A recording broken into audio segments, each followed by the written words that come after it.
দিনটা ছিল 11ই জানুয়ারি, আর আমি চলে গেছিলাম কল্পতরু মেলাতে। বললো 5 মিনিট হাঁটা হয়ে গেছে, এদের পেছন পেছন যাচ্ছে, এরাও যাচ্ছে। যদিও সেই দিনটা ছিল ভাঙা মেলা, তবুও মেলাতে এতটাই ভিড়।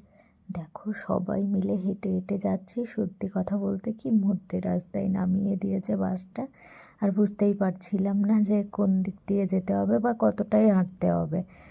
তো যাই হোক, সবাই মিলে হাঁটতে বেশ মজা লাগছিল। সেটাই, এরকম করতে করতে কাছেই দেখতে পেয়েছিলাম মেলায়। আমি আবার দুটো আলটিমেটলি মেলা চলো দেখতে পেয়েছি দেখে এতটা নেওয়া যাক হেঁটে। আজকের ভাঙা মেলাতে কি কি সস্তায় জিনিস পাওয়া যাচ্ছে, আর আমি বা কি কি কিনলাম। জুতোটা খুঁজে পাই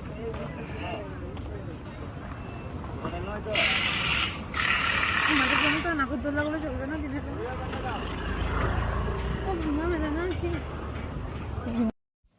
সত্যি বলতে অনেক সস্তায় অনেক কিছু জিনিস পাওয়া যাচ্ছিল, যেগুলো দেখে বেশ ভালো লাগছিল। কিন্তু এতটাই ভিড় ছিল যে ভিড় ঠেলে উঠে সামনের দোকানে যাব কীভাবে সেটাই তো বুঝতে পারছিলাম না। যাই হোক, এত ডাস্ট উঠছিল যে নিঃশ্বাস নিতেও অসুবিধা হচ্ছিল। যাই হোক, তো ওখানে আমার একটু কাশিও স্টার্ট হয়ে গেছিলো ডাস্টের জন্য। তো দেখো মেলাতে কতটা ভিড়, আর সত্যি কিন্তু সস্তায় জিনিস পাওয়া যাচ্ছিল। কারণ আমি একটা ওই নিচেতে কার্পেট টাইপের কিনেছি। তো ওই কার্পেটটা আমি 900 টাকায় কিনেছি, অনেক বড়। মানে আমার এতটাই ভালো লেগেছিল যে আমি কিনে নিয়েছিলাম। আর মধ্যেখানে আমরা একটু চুরিটা নষ্ট হয়ে গেছে। হ্যাঁ,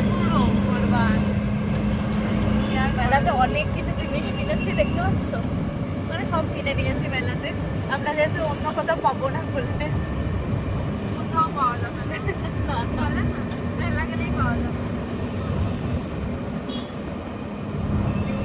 যাই হোক, তারপর বাড়ি ফেরার জন্য অটো ধরে নিয়েছিলাম।